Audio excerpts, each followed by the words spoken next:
5월 23일 월요일 아침 묵상의 시간입니다.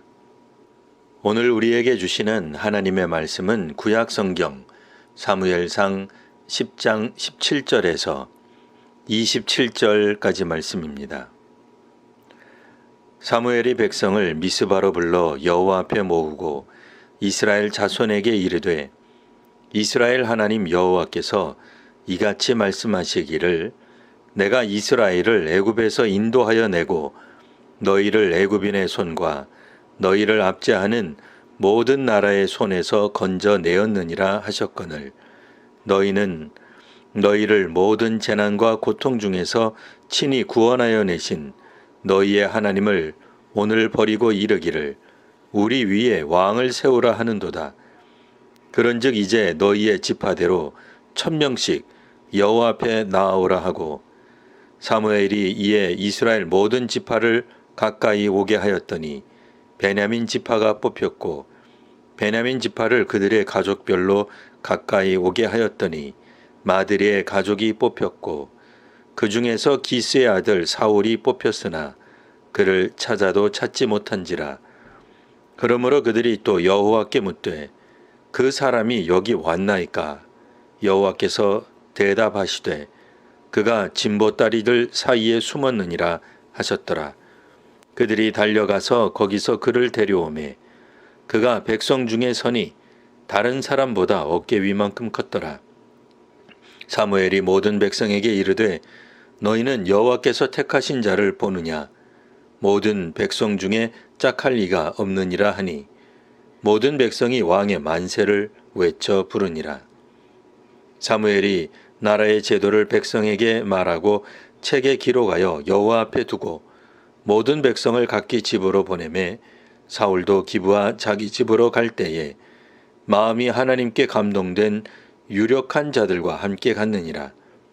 어떤 불량배는 이르되 이 사람이 어떻게 우리를 구원하겠느냐 하고 멸시하며 예물을 바치지 아니하였으나 그는 잠잠하였더라. 아멘. 오늘 본문에서는 이스라엘 지도자인 왕을 제위로 뽑는 장면이 나옵니다. 국민들이 직접 투표를 하는 지금 방식과는 다른 모습입니다. 사무엘은 이스라엘 백성들을 미스바로 불렀습니다. 지도자를 선출하는데 특별한 장소가 있어야만 하는 건 아닙니다만 분명 당시 사람들에겐 미스바는 특별한 의미가 있었을 것입니다. 전에 에벤에셀 전투에서 이스라엘은 하나님의 궤를 블레셋에게 빼앗긴 적이 있었습니다. 엘리의 두 아들 제사장도 그때 전사했습니다. 하나님의 법궤가 빼앗겼다는 소식을 들은 당시 사사였던 엘리 제사장도 운명하였습니다. 며느리인 비느하스의 부인도 숨을 거두었습니다. 하나님의 궤가 빼앗긴 날은 나라의 수치스러운 날이요 비느하스의 부인에 따르면 영광이 나라를 떠난 날이었습니다. 하나님의 궤는 이렇게 블레셋 아스돗으로 갔다가 강력한 저주를 임하게 하므로 계속 다른 도시로 이동하게 됩니다.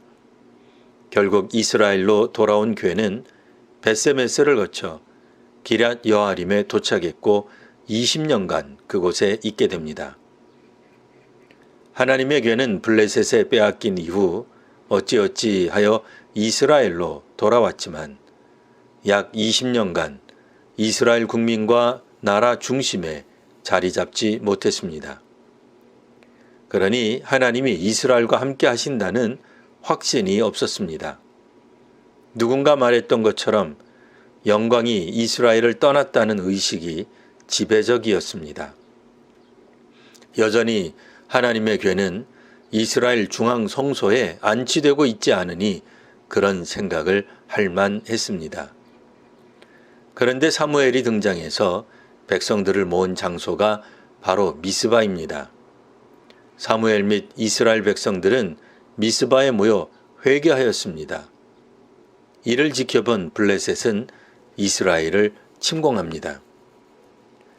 하나님의 궤를 전쟁터에 가져오지 못했는데도 이스라엘은 그날 전쟁에서 대승을 거둡니다. 민족의 새로운 역사를 쓴 곳이 바로 미스바입니다. 그러니 오늘 본문에서 사무엘이 백성을 모아 왕을 세우는 일을 다름 아닌 미스바에서 행한 것은 역사적, 신앙적 의미가 넘칠 수밖에 없습니다. 그러니 바로 여기서 하나님의 뜻에 의해 왕을 제비로 뽑는 것이 어떤 의미인지 당시 모인 사람들 누구든 모를 수 없습니다. 우리는 이미 성경을 통해 사무엘이 사무엘에게 기름으로 안수한 것을 알고 있습니다. 그런데 놀랍게도 오늘 제비를 뽑아 왕을 선출해 갑니다. 12지파 중 베냐민 지파가 뽑히고 그 중에서 마드리 가족이 뽑히고 또 기스 아들 사울이 뽑힐 확률은 도대체 얼마나 될까요?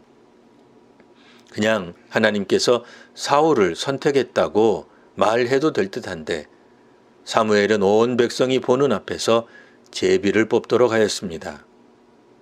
그 어떤 조작이나 비리 없이 공정하게 국민들이 보는 데서 공개적으로 엄중히 제비를 뽑았습니다. 그리고 사울이 선출됩니다.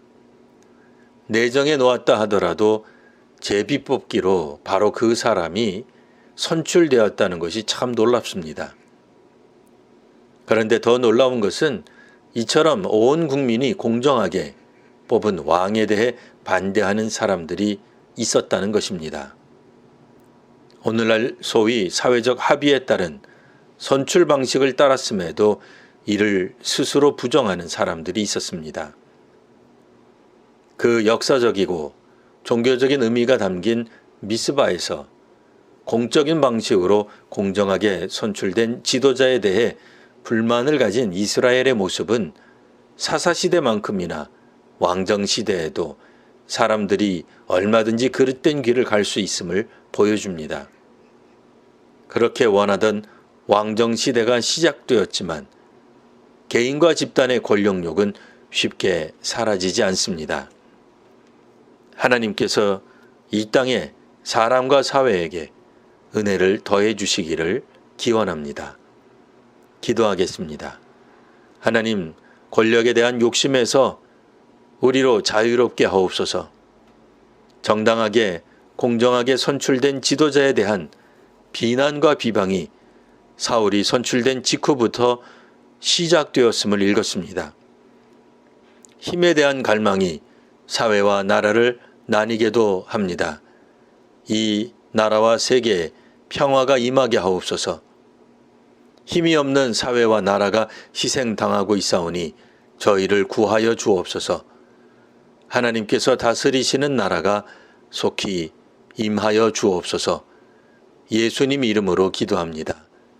아멘.